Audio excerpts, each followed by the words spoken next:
Welcome to Man Cave Garage Workshop. Today we're going to show you how to replace a ceiling fan and replace it with a new one.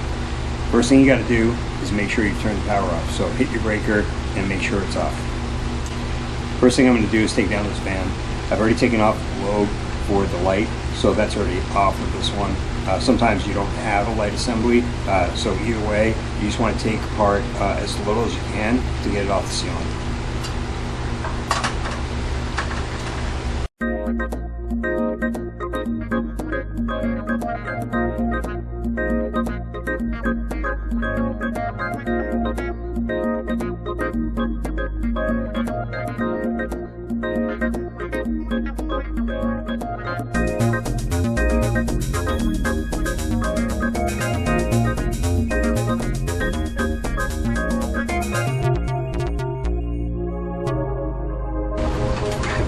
Get that off.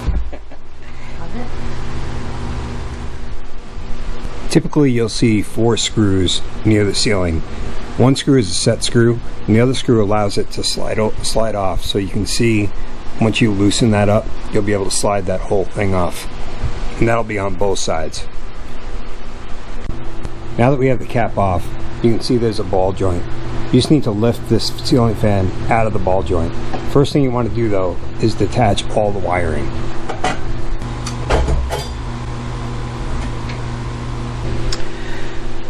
Alright, so now we've taken the ceiling fan down. You'll see the wiring coming out of the ceiling, and because this already had a ceiling fan, there's a ceiling box in the ceiling. So when you're replacing the fan, you shouldn't have to worry about having to be able to support the weight of a new fan, because you should already have a ceiling box. If by chance you look up and you don't see that there's a ceiling box already in there, you would have to go and then get a attachment that you can then slide in there and attach between the joists so that you can have a support for that ceiling fan. You'll also see the wiring coming out of the ceiling. You can see this wiring has a white, a red, a black, and a copper. Most ceiling fan wirings should have the same. Sometimes they only have the black and the white, but in this case that extra one will help us control the fan separately from the light. The next thing you want to do is take down the existing bracket. This bracket was meant for the old ceiling fan. While the brackets may look similar, you should always replace it with the new bracket.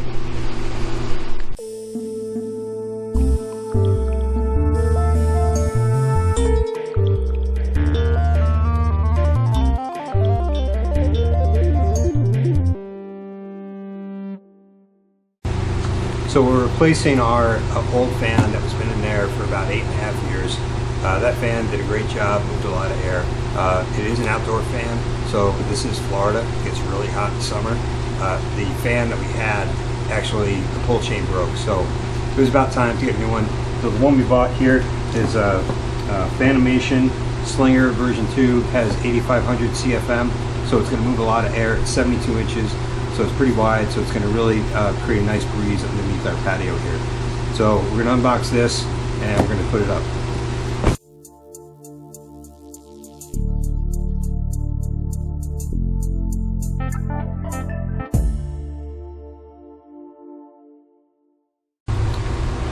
Typically the first thing you have to do with the new fan is you take the wiring that comes out of the fan base and run it through the down rod assembly. So group them all together and just slide them right through.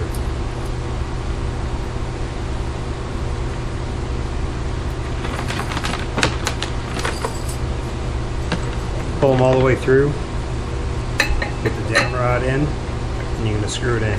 There are set screws here that we have to loosen up, and then we'll retighten them.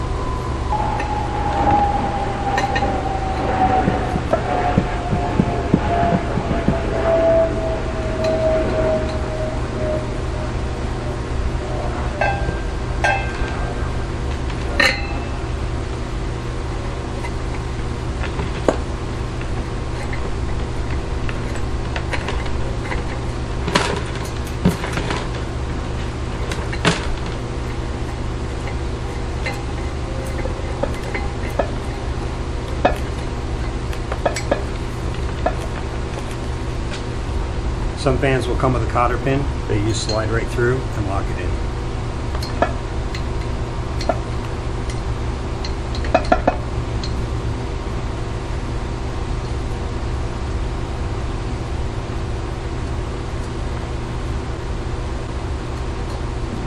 then tighten the set screws.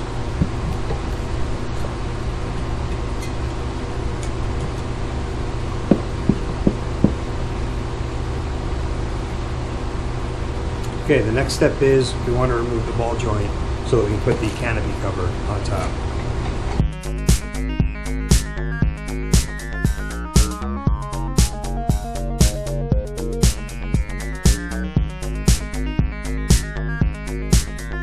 Now we can replace the ball joint.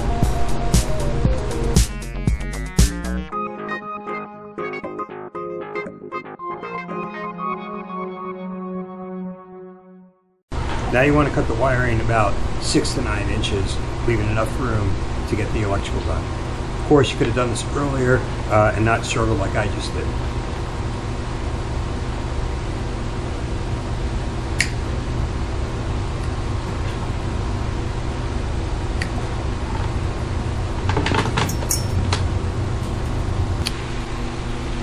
So here's the bracket that we're going to replace with the old bracket. The holes should line up, and you can see they are slotted, so you should be able to line them up to where the old holes were. The screws that I'm using are the ones that I took out of the ceiling, the old bracket. So a lot of times ceiling fans don't come with these screws. Sometimes they do, but you best keep those that you pulled out of the old bracket. If not, you're going to have to pick up some new ones.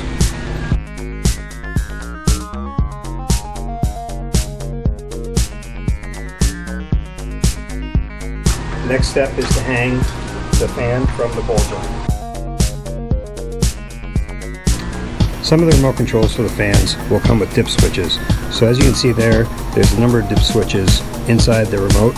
So this is the receiver that goes into the fan itself. So you have to check the remote control and make sure the matching dip switches are flipped so that it will control the fan correctly. Okay, so as you can see, we have a gaggle of wires up here. So the first thing we're going to do is make sure we identify what wires are coming from what. So the one thing to note is this is the wireless controller I showed you earlier, and that just slides above the ball joint and just sits right in there, doesn't get attached to anything. Okay, so now we got all the wires coming out of there on both sides, and then we get the wires that are coming up from the base of the fan right here. And you got your grounding wire for the rack and for the ball mount. So you can see, and then in the back here. So, and then we also have the wires coming out of the ceiling, which are right here. So we're going to move those out of the way for a second. So we're going to start with the blue and the brown wires coming out of the base of the fan and out of the receiver. So you give them a little twist. And then put the connector on.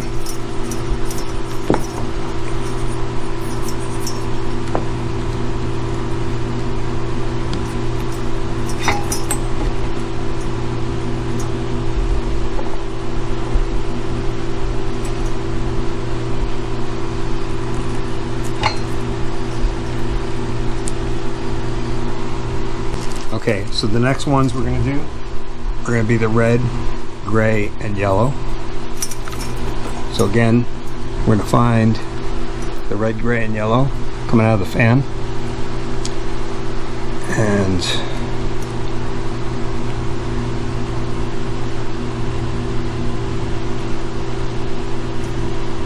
red, gray, and yellow coming out of the receiver. And we're going to do the same thing. We're going to hook them all up. Okay, so here we're going to attach the gray.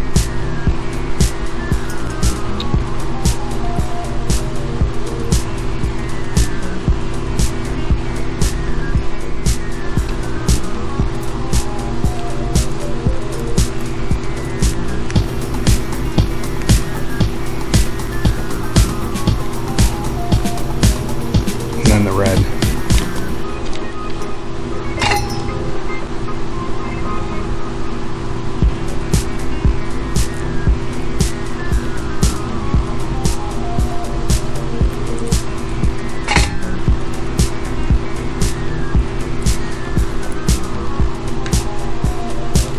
Okay, next up is we're going to attach all the ground wires.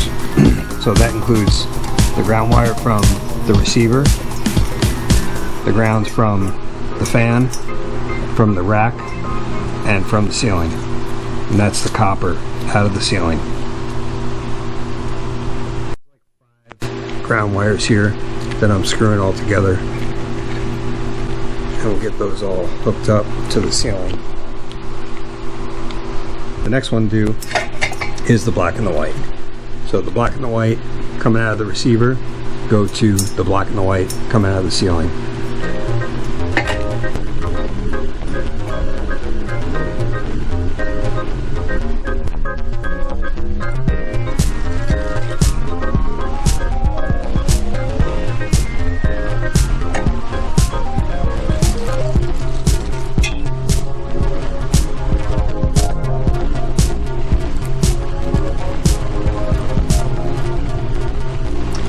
The one wire that we didn't use is the red wire coming out of the ceiling.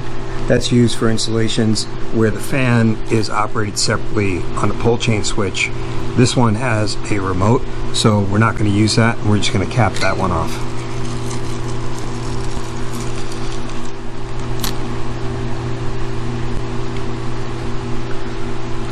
Last step, we'll just put some electrical tape around each of the wires to keep them safe, and then we'll hook the cap right up to the top. We'll also go out and check, make sure all the wiring is working by flipping the breaker and trying out the remote. Got all the electrical tape around all the connections, so we're going to go back through and just make sure we got them all correct.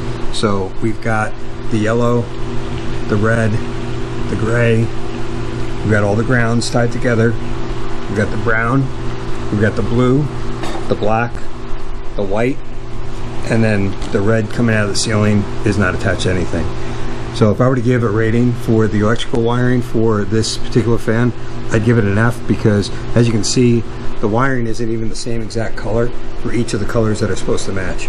Pretty poor considering that's a red and a pink, but the instructions both say they both have red. So really poor wiring. Every fan and every company has different wiring and different connections. This is somewhat common, but you might find a different connection setup for the fan that you purchase.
Thanks for watching this video on how to replace a ceiling fan. If you're looking at this ceiling fan, it is a little more difficult to install than some other ceiling fans I've done in the past. However, it does move a lot of air. The light is pretty bright, so we'll see it better at night tonight. But my wife's happy with it, so if she's happy, I'm happy, right? Good luck with the installation, and subscribe to our YouTube channel here for more how-tos and other projects that we do here at Man Cave Garage Workshop.